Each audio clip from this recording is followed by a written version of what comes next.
कुछ दिनों से कुछ आवाज़ें ज़रूर महाराष्ट्र से निकल कर आई हैं और महाराष्ट्र से नहीं, तमिलनाडु से पहले से निकल कर आई हैं, लेकिन उनका रूप जो महाराष्ट्र से निकला है वो थोड़ा सा डराने वाला है। मन से अगर ये कहती है कि कोई अगर मराठी नहीं बोल रहा है, नाटक कर रहा है, तो उसके कान के नीचे बजाने की ज़रूरत है। और ये दोनों भाई मिलकर इसे अपनी शक्ति संतुलन को ऊंचा उठाने की कोशिश कर रहे हैं। वो राजनीतिक तौर पर अलग है, लेकिन महाराष्ट्र क्या संदेश दे रहा है भाषा को लेकर? क्या हिंदी और मराठी एक दूसरे की बहन नहीं है या एक दूसरे के विरोध में है? देखिए, पहले तो मैं कहूँगा सभी भारतीय भाषाओं का जितना सम्मान मोदी जी की सरकार में हुआ है, आज करीब 15 या 16 भारतीय भाषाएं हैं जिसमें कि इंजीनियरिंग और मेडिकल की भी पढ़ाई हो रही है। मैं चुनौती से पूछता हूं, जो लोग ये कहते हैं, बताइए उनके ज़माने में कितने होता था? क्या तमिल भाषा में होती थी मेडिकल इंजीनियरिंग की पढ़ाई? आज सब में हो रही है। मगर कभी कभी राजनीति की विद्रूपता क्या क्या दृश्य दिखाती है।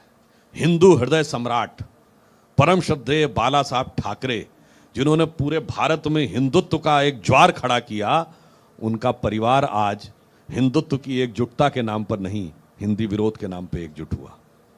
सोचिए, look at the irony of the situation. और सिर्फ इतना ही नहीं है, यहां पर मैं यह भी कहना चाहूंगा, इसमें किसी नेता को क्या दोष देना, समाज को भी इंट्रोस्पेक्शन करने की जरूरत है। ये बताइए, महाराष्ट्र में कई नेता हैं, कई क्षेत्रों के, मुंबई के कुछ क्षेत्रों से लेकर मालेगांव तक के क्षेत्रों को देख लीजिए, किसी को आपने लड़ते हुए देखा है कि मुझे मराठी बोलनी है? कभी असदुद्दीन ओवैसी को इस बात के लिए लड़ते हुए देखा है कि मुझे तेलुगु बोलनी है? कभी बदरुद्दीन अजमल को इस बात के लिए लड़ते हुए देखा है कि असमिया बोलनी है? कभी महबूबा मुफ्ती को इस बात के लिए लड़ते हुए देखा है कि मुझे कश्मीरी बोलनी है? कभी मौलाना मदनी को इस बात के लिए लड़ते हुए देखा है कि हमें तमिल बोलनी है?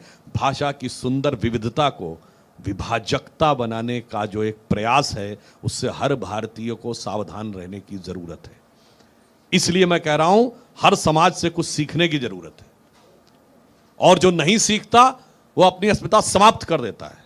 और ये बात मैं पूरी विनम्रता से और दृढ़ता से कह रहा हूं। आज जितने भारतीय भाषाएं हैं, हर प्रांत के लोगों से मैं कहता हूं, पता करिए साहब, 50 60 70 साल पहले कितने बच्चे आपकी भाषा के माध्यम पढ़ते थे, कितने अंग्रेजी में? आधे से कम रह गए आज उस मूल भाषा में पढ़ने।